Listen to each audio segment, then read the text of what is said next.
नमस्कार, welcome and आप सभी का स्वागत है।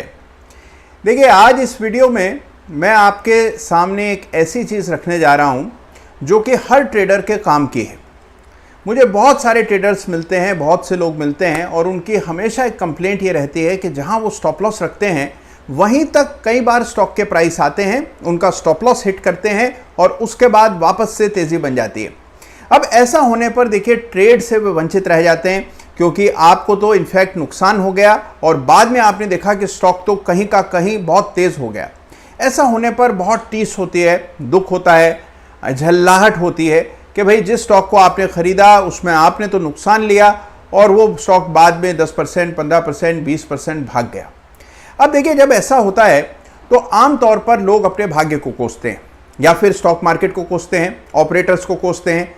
लेकिन देखिए, इसमें गलती उन सभी लोगों की नहीं है। इसमें गलती है गलत जगह पर स्टॉप लॉस रखने की। आपने स्टॉप लॉस रखा, ये तो बहुत अच्छा काम किया, लेकिन आपने स्टॉप लॉस बिना साइंटिफिक तरीके के रखा, ये बहुत गलत काम किया। हम आमतौर पर स्टॉप लॉसेज अपनी मनमर्जी के रखते हैं। इनफैक्ट जितने भी मुझे नोविस ट्रेडर्स मिलते हैं, सभी लोग स्टॉप लॉस जहां उनका मन करता है वहीं रख देते हैं, आर्बिट्रेरी स्टॉप लॉसेस। कुछ लोग स्टॉप लॉस ज़रूरत से ज़्यादा बड़े रखते हैं, तो कुछ लोग स्टॉप लॉस बहुत छोटे रखते हैं। जो छोटे रखते हैं वो ये सोचते हैं कि भाई हमने तो स्टॉप लॉस छोटा रखा है, मान लीजिए स्टॉप लॉस ट्रिगर हो भी गया तो क्या जाएगा, छोटा मोटा नुकसान होगा।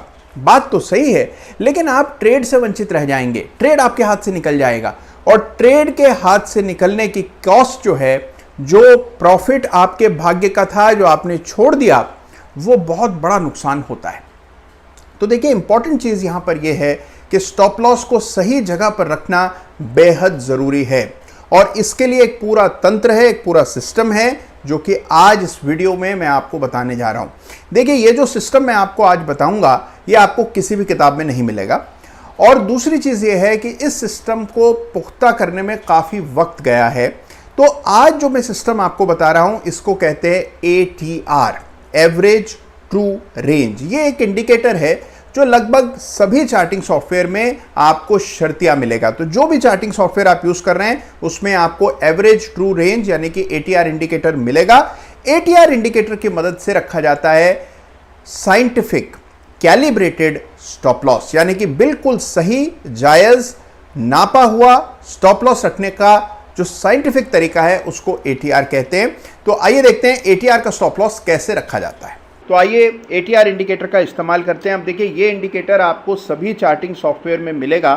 तो जो भी चार्टिंग सॉफ्टवेयर आप यूज़ करते हैं, चाहे आप फैल्कन यूज़ करें, मेटास्टॉक, एमी ब्रोकर, स्पाइडर या फिर कोई भी फ्री वेबसाइट का आप इस्तेमाल करते हैं, जैसे कि charting.com या tradingview.com, investing.com, yahoo.com, आप जिस भी वेबसाइट पर चार्ट्स देखते हैं, आपको शर्तिया ये इंडिकेटर ज़रूर मिलेगा क्योंकि this is one of the most popular indicators. तो ये आपको डेफिनेटली आपके सॉफ्टवेयर में ज़रूर दिखाई पड़ेगा।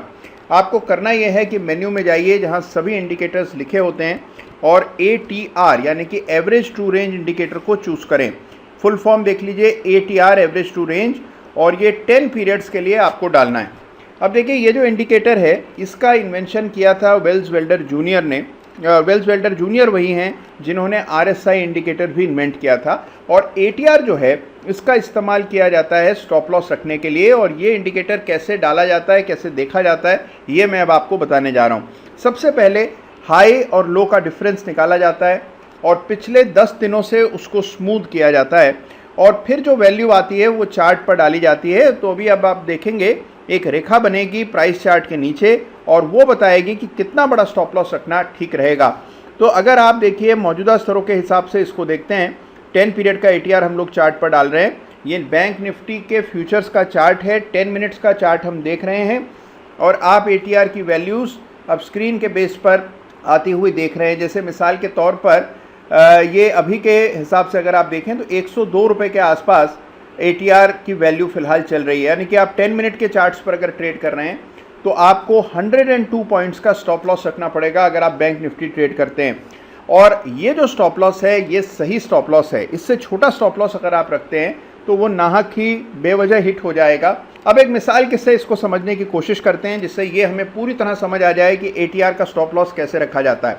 इसी चार्ट पर मान लीजिए आपने इस बैंक निफ्टी को किसी रेजिस्टेंस के टूटने पर ख़रीदा, मिसाल के तौर पर आपने बैंक निफ्टी यहाँ इस रेजिस्टेंस के क्रॉस होने पर ख़रीदा, तो जैसे अब ये देख रहे हैं तारीख है 28 अप्रैल 2020, बैंक निफ्टी में ब्रेकआउट हुआ था 20,250 के ऊपर, और 20,250 के ऊपर अगर आप बैंक निफ्टी बाय कर रहे हैं तो आपको पर्याप्त दूरी पर नीचे एक स्टॉप लॉस रखना है। अब स्टॉप लॉस कितना बड़ा रखना होगा? स्टॉप लॉस रखने का सही तरीका ये है कि जिस लेवल पर ब्रेकआउट आया है 20,250 पर ब्रेकआउट हुआ, और ब्रेकआउट वाले समय पर ATR की वैल्यू देखिए। ATR की वैल्यू मंगलवार 28 अप्रैल 9:30 पर ATR की वैल्यू थी 104 पॉइंट्स, 104 पॉइंट्स। तो आपको स्टॉप लॉस रखना है 20,250 माइनस 105, यानी कि हमारा स्टॉप लॉस होगा 20,145 के आसपास। तो हम स्टॉप लॉस रखेंगे 20,145 का, बाय करेंगे इस कैंडल पर, और स्टॉप लॉस रखेंगे 20,145 पर। ये जो स्टॉप लॉस है ये बेवजह हिट नहीं होगा और ना ही ज़रूरत से ज़्यादा खतरा आपको देगा। अब देखिए, जिस तरह हम 10 मिनट चार्ट्स पर देख रहे हैं कि 100 पॉइंट का स्टॉप लॉस बन रहा है, उसी समय अगर आप डेली चार्ट पर इस इंडिकेटर को डाल करके देखें, अब ये देखें मैंने बैंक निफ्टी का डेली चार्ट खोल दिया और इस पर हम लोग ATR इंडिकेटर देख रहे हैं, और 28 तारीख जहां पर कि अभी हम ट्रेड देख रहे थे, अगर आप उसी तारीख के आसपास का ATR देखें तो 1100 अंकों का ATR बैंक निफ्टी के डेली चार्ट पर दिखता है। तो अब आप देखिए फ़र्क, 10 मिनट के चार्ट्स पर 100 अंकों के स्टॉप लॉस से काम चलेगा, डेली चार्ट पर 1100 अंक का स्टॉप लॉस रखना पड़ेगा। तो जैसे ही आप चार्ट की पीरियोडिसिटी बढ़ाएंगे, स्टॉप लॉस भी बड़े हो जाएंगे, और ये सबसे इंपॉर्टेंट चीज़ है। स्टॉप लॉस आपके हिसाब से नहीं, आपके टाइम फ्रेम और आपकी स्टॉक की वॉलेटिलिटी के मद्देनज़र रखा जाएगा, और ये स्टॉप लॉस आपको ATR से पता लगेगा। तो अगर आप स्टॉप लॉस रख रहे हैं अभी भी बिना किसी साइंटिफिक बेसिस के, मन मर्जी के, जो कि लगातार बेवजह हिट होते रहते हैं, तो देखिए फिर गलती बाज़ार की या फिर चार्टिंग की नहीं है, गलती आपकी अपनी है। समझने की ज़रूरत है कि स्टॉप लॉस सही जगह पर कैसे रखा जाए। स्टॉप लॉस कई बार बहुत ज़्यादा बड़े आएंगे और कई बार बहुत ज़्यादा छोटे आएंगे। जब वॉलेटिलिटी बढ़ जाएगी तो स्टॉप लॉसेस को भी बढ़ाना पड़ेगा, और जब वॉलेटिलिटी कम होगी आपके स्टॉक में तो स्टॉप लॉस भी छोटे हो जाएंगे। अगर आप रिलायंस पावर ट्रेड कर रहे होंगे तो स्टॉप लॉस बड़े रखने पड़ेंगे, जस्ट डायल ट्रेड कर रहे होंगे स्टॉप लॉस बड़े होंगे। लेकिन अगर आप मान लीजिए NTPC या ONGC जैसे शेयर्स को ट्रेड कर रहे होंगे तो स्टॉप लॉस छोटे हो जाएंगे। तो स्टॉप लॉस शेयर की फितरत पर भी निर्भर करेगा, उसके वॉलेटिलिटी मैप पर निर्भर करेगा, और साथ ही आप कितने वक्त के लिए निवेश कर रहे हैं इस बात का भी सीधा सीधा असर पड़ेगा आपके स्टॉप लॉस पर।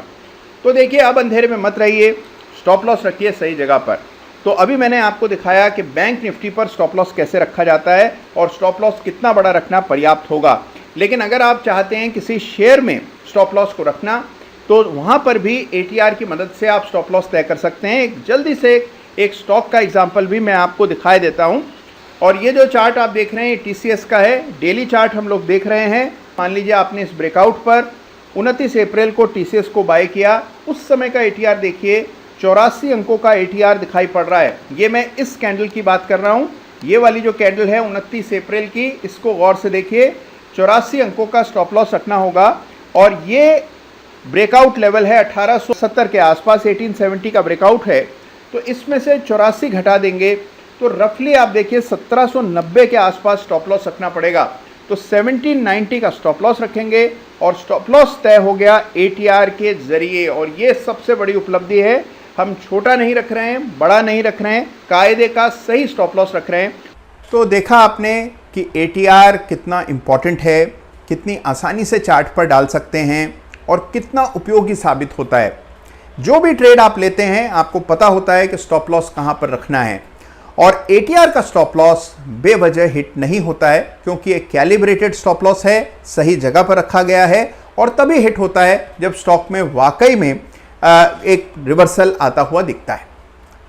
ATR का स्टॉप लॉस दो चीज़ों को ध्यान में रख करके तय किया जाता है। सबसे पहले कि आपके स्टॉक में वॉलेटिलिटी कितनी है, ज़्यादा वॉलेटाइल स्टॉक है तो ATR की वैल्यूज़ बढ़ जाती हैं और आपका स्टॉप लॉस बड़ा हो जाता है। और दूसरा कि आप किस टाइम फ्रेम पर ट्रेड कर रहे हैं। अगर आप शॉर्ट टर्म टाइम फ्रेम पर इंट्राडे चार्ट्स को देखकर ट्रेड कर रहे हैं तो स्टॉप लॉस छोटे हो जाएंगे, और अगर आप लॉन्ग टर्म चार्ट्स देख रहे हैं तो स्टॉप लॉस ऑटोमेटिकली बड़े हो जाएंगे। एटीआर का स्टॉप लॉस आपकी ट्रेडिंग को कंसिस्टेंसी देता है और ये एक बहुत बड़ी चीज़ है किसी भी ट्रेडर के लिए। तो देखिए, मेरा ये जो वीडियो है इसका एक ही मकसद है कि वो नॉलेज जो कि आम तौर पर ट्रेडर्स को नहीं मिलता है वो उन तक सीधे सीधे पहुंचाने का मेरा ये प्रयास है। तो मैं उम्मीद कर रहा हूं कि मेरी ये कोशिश आपको पसंद आई होगी। अगर पसंद आई है तो इस वीडियो को लाइक करें और इस चैनल को सब्सक्राइब करें, और आगे आने वाले वीडियोस में और ऐसे बहुत से ट्रेडिंग के कॉन्सेप्ट्स हैं जो कि आम तौर पर लोग ध्यान में नहीं रखते हैं, उनको आपके सामने लाने की मैं कोशिश करूंगा। तो आज मुझे ध्यानपूर्वक सुनने के लिए आप सबका धन्यवाद।